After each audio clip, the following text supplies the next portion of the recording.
I'll take myself off mute, that'll be helpful. Tēnā tātou katoa, tarofa lava, nisam bolabinaka. Thank you all for joining us. We'll get started. I think there's a few more people who had registered who will probably join us later. But it's lunchtime for some of you, and I know that we have participants joining us from other time zones. So thank you very much for coming along to learn about the individual funding program. Ko waio, no hamo, no whiti o kitipuna. Kei Borrin Foundation a hoe mahi ana ko Tupe Solomon-Tanoa'i tuku ingoa. So I am Tupe Solomon-Tanoa'i, and I'm the Chief Philanthropic Officer of the Michael and Suzanne Borrin Foundation, and I'm joined today by my colleague Ollie Malthus. Thanks, Tupe. Kia ora tātou, no yuru pai oku tipuna, I tai mai rātou ki Aotearoa, I titau kotahi manu waru rau rima, Te kao mārima. Ko toka wingawa, hia kai mahi o ki Borrin Foundation. Kia ora everyone, I am Ollie, the Scholarships and Engagement Associate at the Borrin Foundation.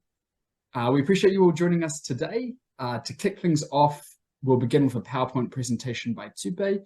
This presentation will provide an overview of the eligibility criteria for the various awards offered in the current round of individual funding.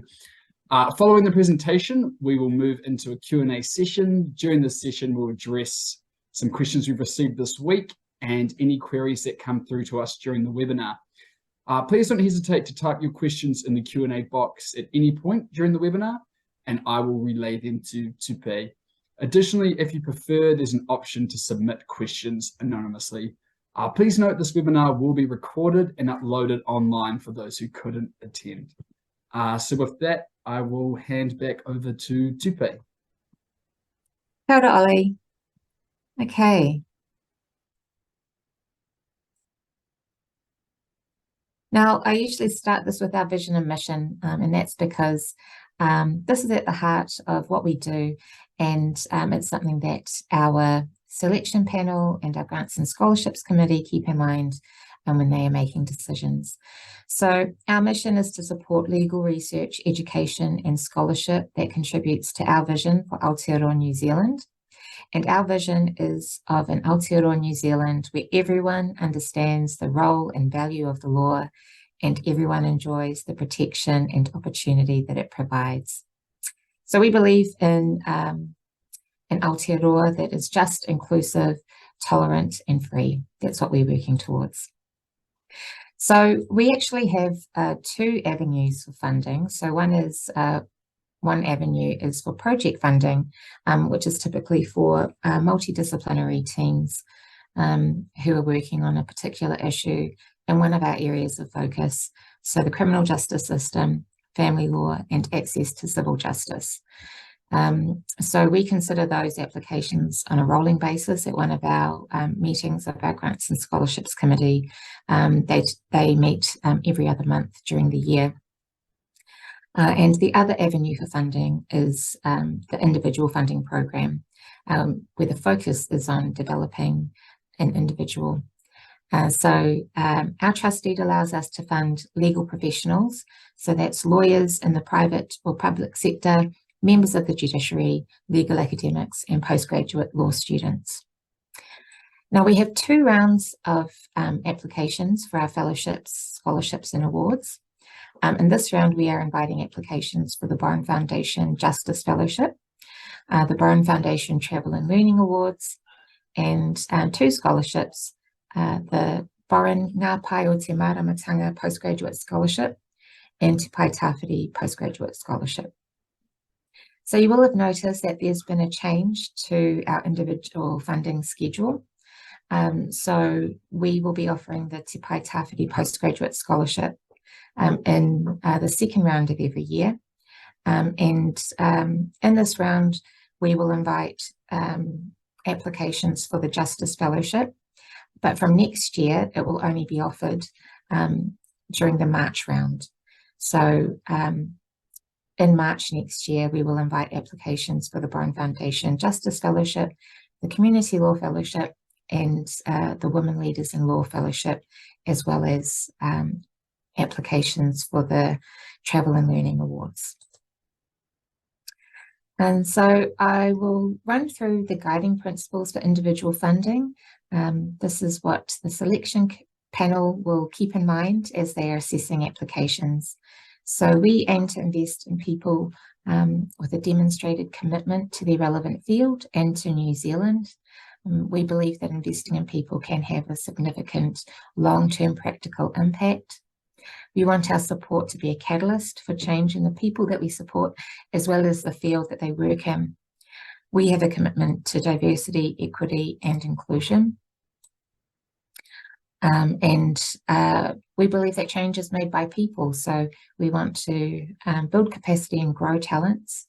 And we also aim to focus our support on the areas of most profound need.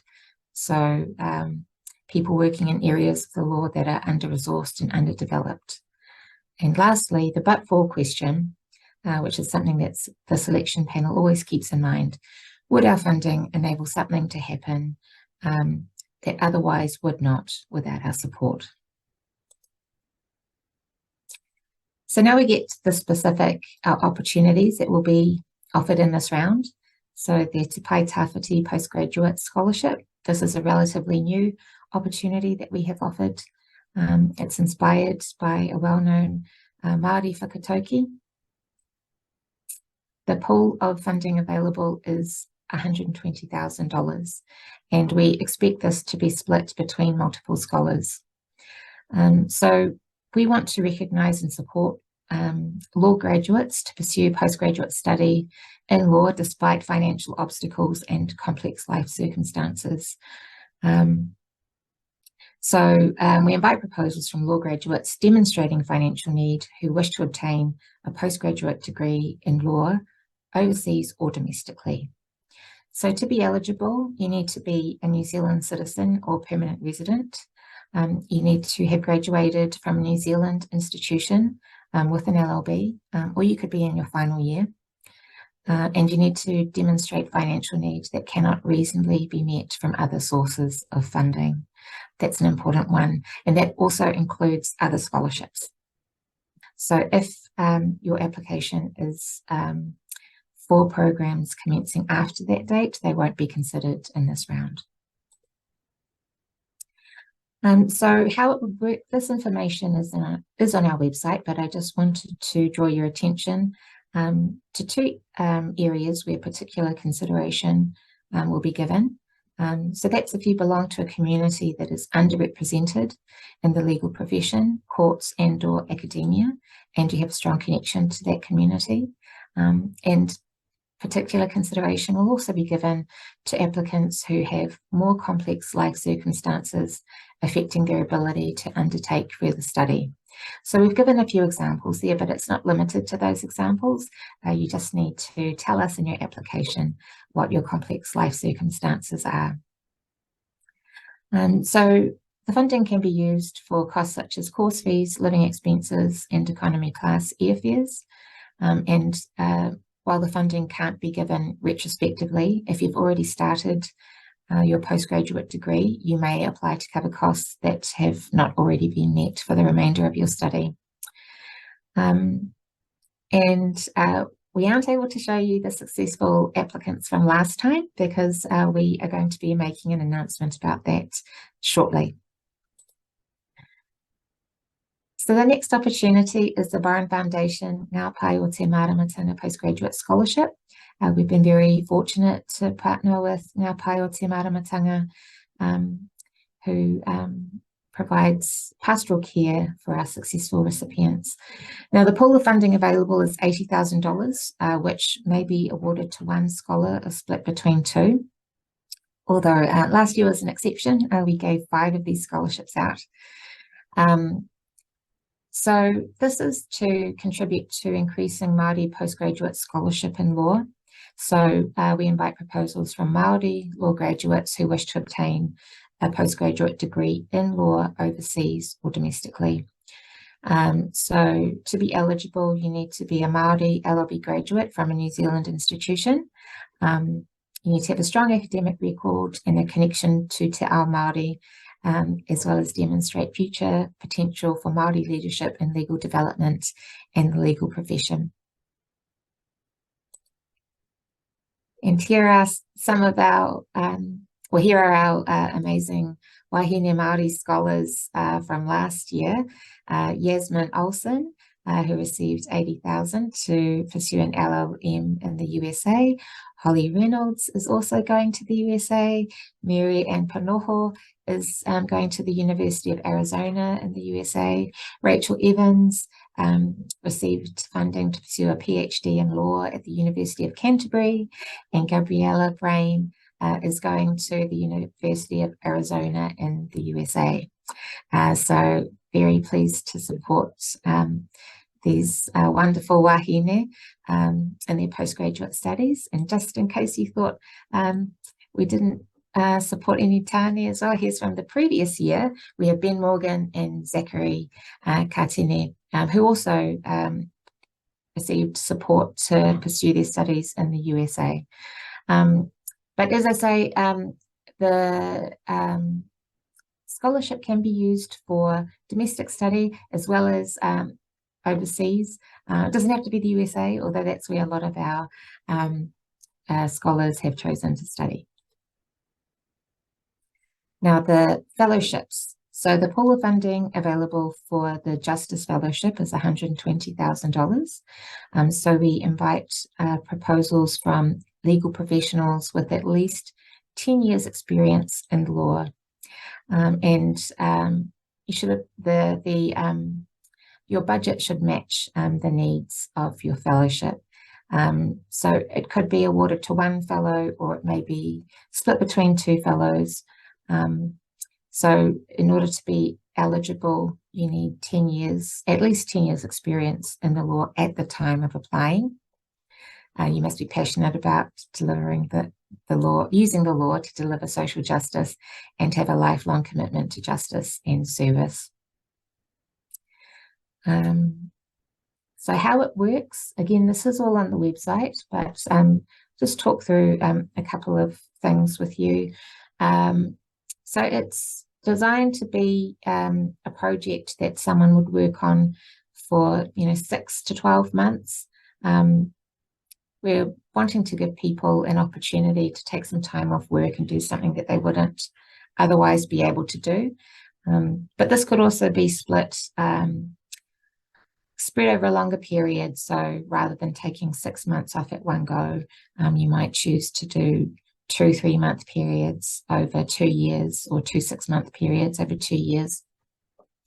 And what this is designed to do is allow a fellow to test a theory, or pursue an inquiry, or pioneer a solution to legal issues. And it could involve spearheading a new and innovative project. So what it could be used to cover is something like a salary replacement, or a salary if you're going to base yourself out of a host organisation, domestic or international travel, attending conferences, hiring research assistants or consultants, or a writing retreat. But we ask you to look at our exclusions as well. So we don't fund general in-house legal positions at a host organisation. It can't be used for general legal practice or service delivery, and it can't be used for degree or non-degree study at academic institutions. You're best to apply for one of our scholarships for that. And it can't be used for projects that are concerned mainly with issues outside New Zealand. So here are two of our fellows from 2021. So Dr. Michelle Zhang, she received $120,000 to research how Indigenous groups around the world have been impacted by international trade law. And then we have Elizabeth Hall, who received $120,000 to record the oral history of pioneering women defence lawyers. So those are just a couple of examples of how the fellowship has been used. And then we have our Travel and Learning Awards. The pool of funding available is $120,000. Each year, we make around 12 awards of up to $10,000. and we offer this opportunity over both of our rounds because conferences, for example, can take place at any time during the year. So we give people 2 opportunities to apply for the funding. So it's open to all legal professionals in Aotearoa at all stages of their career, and preference will be given to applicants working in under-resourced areas of the law in New Zealand or in our strategic areas of focus of criminal justice, family law, and access to civil justice. So these awards give legal professionals the opportunity to travel overseas, to make connections, attend conferences, for example, or you could use it to pursue a practical inquiry of around 2 to 8 weeks. It can also be used to contribute to unpaid internships that may span several months for the benefit of the knowledge and experience the applicants can acquire and bring back to New Zealand. Other important things to note is that the travel must be for economy class. Also, please take note about exclusions. So it can't be used as an academic research grant unless the funding would allow something to happen that the academic would otherwise not be able to pursue. And it can't be used to fund professional development that your employer should have the resources to fund itself. And it can't be used for study towards academic or professional qualifications. So all of that information is on the website. Now, how to apply for any of these opportunities. So the first thing to note is that you need to prepare all of your paperwork first and then submit it through our online application portal. We actually don't have a function that allows you to start the application and save it and come back to it later. So you need to prepare all your paperwork first and then you can upload it. So there is, for each of these opportunities, you'll find that there will be a template, so that will include your proposal and personal statement. So we have quite strict guidelines on page limits. So for the proposal and personal statement, there should be no more than 7 pages. So maximum of 5 pages for your proposal and 2 pages for your personal statement. Now for the scholarships, if you are applying for an LLM by coursework only, where the proposal template asks about your planned research, just explain your plan for your degree and what the focus of your study will be. You still need to fill that part out. And please make sure you answer all the questions, including your plan for your proposal. Now, if your proposal involves working with others or contact with stakeholders or with government, please let us know that you've already had a chance to talk to them and sound out your idea, and if they've given an indication of their level of support, that will be something that the committee will want to know about. For your CV, we also have page limits for your CV. So it's a maximum of 3 pages. So please just choose the information to go in your CV that's going to really support your application. If you send in a CV that's longer than 3 pages, we will only include the first 3 to pass on to our selection panel. In terms of references, you will need to ask 2 people for permission for us to contact them directly for a written reference. We have on our website a template to request written references, and we strongly encourage you to give them a heads up before we contact them to ask them for your reference. That is always a good practice and a courtesy for them to hear from you first. And then once all your paperwork is ready, complete our online application and upload your proposal and CV as PDF files. And if you have any questions, you can contact Ollie at the email address at our admin@borrinfoundation.nz email address. But please note that At this stage, we can only advise on eligibility. We can't provide any more help with your application other than what we've given in this webinar. And then due date, so applications are due at 12 p.m. on Monday, September the 4th, 2023. So you still have a couple more weekends to write your applications, and we look forward to receiving them. So that's the end of my presentation. Yeah, I'll hand back over to Ollie now, who will facilitate our Q&A session.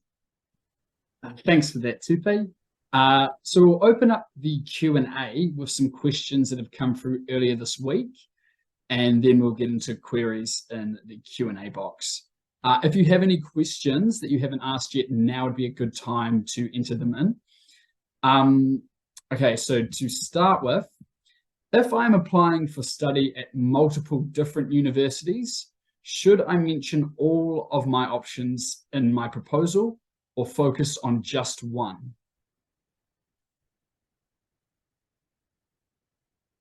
Great question. Okay, so at the proposal stage, it's fine to be applying to multiple different universities. We often see that, but just make sure that it's clearly laid out in your application, and particularly if there's a difference in the budget for each of the schools.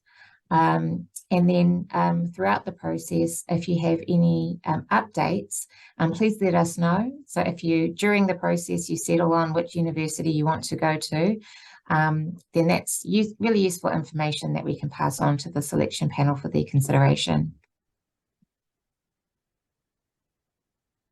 Okay. Am I able to apply for funding from multiple scholarship and fellowship funding pools if I'm eligible for multiple awards? So there are several different ways that people can apply for postgraduate study. So in this round, there's the Tupe Tawhiti Scholarship, there's the Ngā Pae Māramatanga Scholarship. In our first round of the year, there's Women Leaders in Law and the Community Fellowship that can both be used for postgraduate study. And each of these scholarships and fellowships have their own criteria. So what we will ask you to do is have a good think about which criteria best suits your situation and apply through that avenue. Now for the Tupe Tawhiti Scholarship, if you're eligible to apply for other Borrin scholarships or fellowships to support your postgraduate study, then we encourage you to apply through those ways, but you can still apply for a Tupe Tawhiti Scholarship if you meet the criteria for that scholarship. But please note that we ask that candidates don't split the amount of funding that they need across different scholarships in the same round. Do I need a law degree to be eligible for individual funding? So you must have a law degree to be eligible for our fellowships. So our definition of legal professional, I've covered it a couple of times in this webinar, but we've tried to take as broad a definition as possible, but it includes members of the judiciary, lawyers in the private or public sector, legal academics, and postgraduate law students. So for the Travel and Learning Awards, postgraduate students of law who do not have a bachelor's degree in law are also eligible, but you need to be a current postgraduate student of law.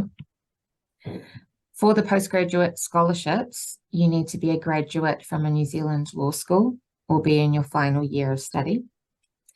And then if you don't have a law degree but are working close to the law, you might consider applying for our project funding, where we fund multidisciplinary teams that include lawyers and non-lawyers. How much funding can I apply for out of a scholarship pool?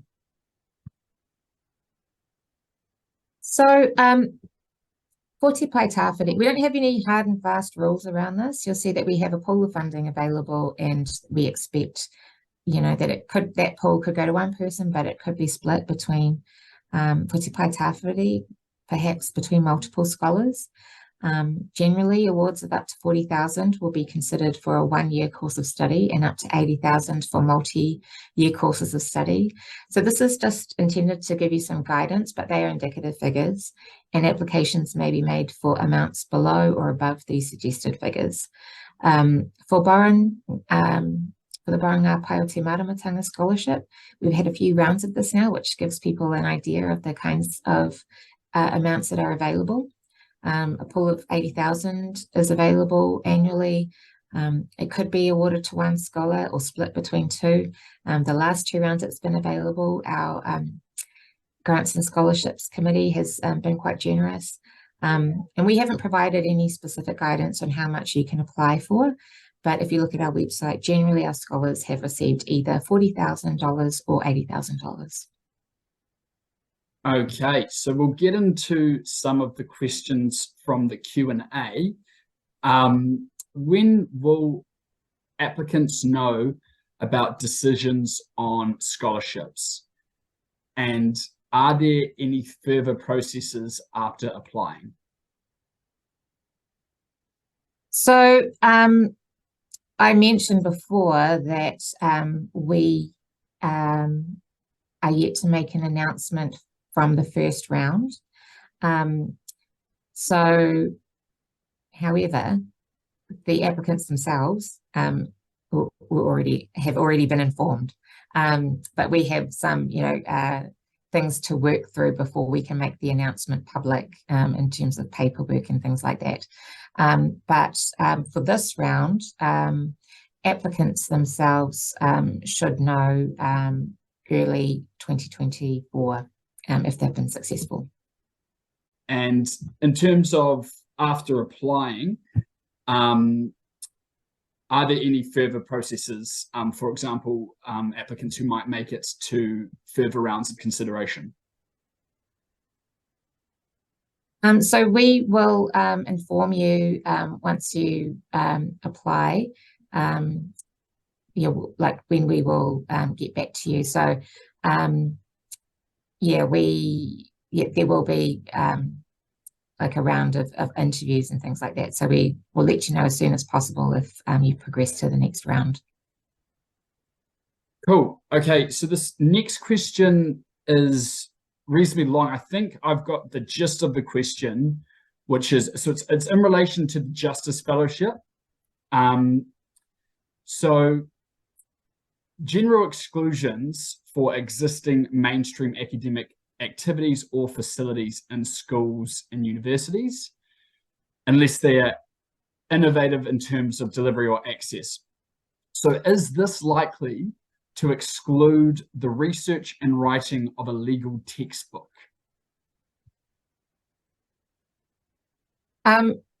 So we have provided funding for a Women Leaders in Law Fellowship to write a textbook. And so, I think that wouldn't exclude the writing of a legal textbook. Would the foundation fund research that may lead to a published professional text? So we have provided funding in the past that leads to a published professional text, but if we don't fund profit-making ventures, so we need to see in your budget what, if you expect to make any money from sales, for example. So it comes back to the but-for question. Sweet as. And then I suppose this would, when you are reviewing applications for the scholarship, what stands out most to you? I will note that Borrin staff do not actually consider applications for selection. That would come down more to our selection panel, but Tupe, did you have anything to add? No, I mean, I think that's a really good point to make, that it's not Ollie and myself who are assessing the applications. We make sure that what we pass on to our selection panel meets the eligibility criteria. But that's one of the reasons why I covered in the beginning the guiding principles. Those are the things that they are considering when they assess the applications. And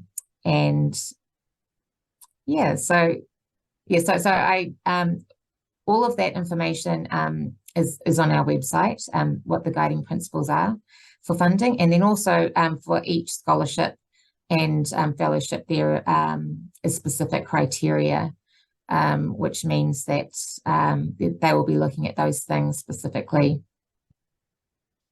Awesome. Now, this is the last question I have in front of me. So if you have any final questions, now would be the time to enter those into the Q&A box. We did sort of touch on this earlier, but for scholarships, if you don't yet know how much funding you would need, do you just ask for how much you need, with the caveat that you will update the Borrin Foundation about changes in the future? So in terms of putting your budget together, it is really useful if you go through and just say, look, I need this much for, I mean, if we're talking, we're talking about a scholarship. So, this is what the course fee would be. This is how much I would need for accommodation. This is how much I would need for my flight. It's really good to work through all of that. You might want to put in your application what other scholarships you've applied for. And then that would, like pending, a Fulbright scholarship or whatever, and you just put in the amount that you've applied for, and then you can update us during the process. It is really good to have gone through those steps of figuring, having, estimates in there of how much you need and how much you would ask from us, and the other sources of funding that you are applying for. Cool. So if there were no more questions to be answered now, I think we'll wrap up the webinar here. If you had any additional questions following this webinar, please don't hesitate to get in touch with myself, and admin@borrinfoundation.nz is one way I can be reached. This email address can be found on the website. Thank you so much to everyone who has taken the time to join us, and thanks very much, Tupe, for your presentation. Thanks for your facilitation, Ollie, and thanks so much, everyone, for joining us from your various different time zones and for your thoughtful questions. We hope this has been helpful, and good luck. Cheers, everyone. Bye. Bye.